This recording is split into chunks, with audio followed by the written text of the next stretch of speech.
Guys, I've mentioned about America. When I was setting up, I heard you guys were having a very heated discussion on what was happening in America. Maybe you can just give us a small review on on the state of politics, because I also watched it somehow, and I think it was too dramatic, and you realize that politics everywhere is the same. Yani kumbe tu ni rangi ya watu ndio tofauti, lakini software ya wananchi na software ya wanasiasa ni the same. Unaelewa? The intensity of quote-unquote stupidity is the same, of insensitivity is the same, of irrelevant emotions is the same. Nilikuwa naona Biden alikuwa anambia nani shut up, na Trump naye anaendelea na stories zake. Ambani, what are your thoughts on what is happening in America? Yeah, I'm not. And you know, Luos are very international. You are Luya anyway, but you border. Agutu will tell us how Luos relate to international. Yeah, maybe after you with America, Agutu niongelele. Me, I was more interested in that cattle dip election as an observer, lakini mliniweka nje. So wacha mtangoja election nyingine. Mtangoja. So chairman amesikia. So next time atakuita uangalie hizo elections kama labda alivuruta kura. Yeah, but I looked at that election and that debate, and the one thing for me that has been worrying is the collapse of leadership. It seems like the world is bankrupt of leaders. Yeah, so if you have a factory that can produce leaders, then you will be a great asset to the world. And maybe that's why we are here. Let's create each other.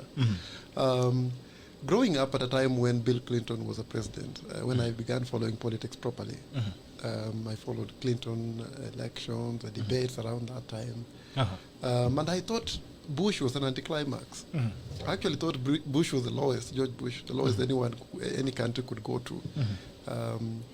I was surprised that you could get worse. So remember, Clinton is coming at the time Mandela is also coming up. Mandela, South Africa has gotten, around 91, South Africa has gotten independence. Mandela is coming to president around 94. I think it's the same time, really, if you check, when Clinton is in power. And things look up. The world has leaders to look up to. And then all of a sudden, you have to choose between Trump and Biden. I think that's the lowest the world can sink.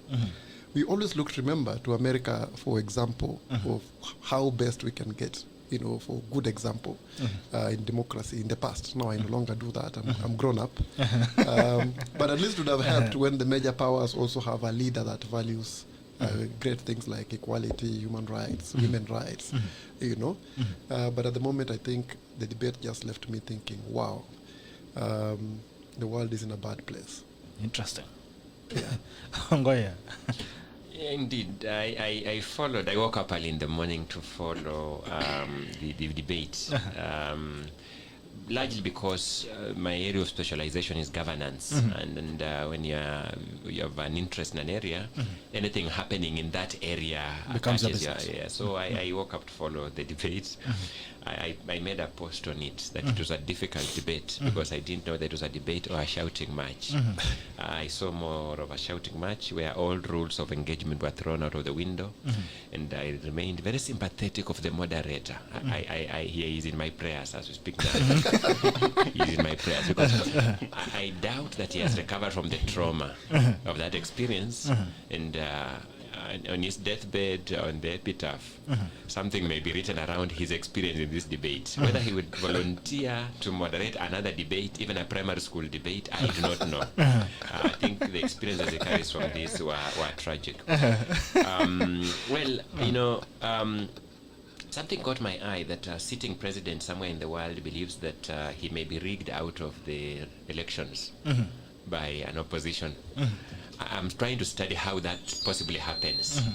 And maybe that's the difference between the other democracies and ours. In ours, we believe that there is an incumbent system that rigs you out. There, they believe there is a bigger system. There's a bigger system than the incumbent system that can rig out the incumbent system. And those are the things that, as students of governance, we continue to investigate just to see whether we can make some learnings out of it. So in America, it's actually the position that rigs you out. That's the impression that I got from Trump's continued insinuations. I don't know how true or false or valid or invalid that is. I don't want to make much hue or cry about it. Once I study it better, I'll be able to know what informs that kind of thought process. But I think I've learned again that all politics are local.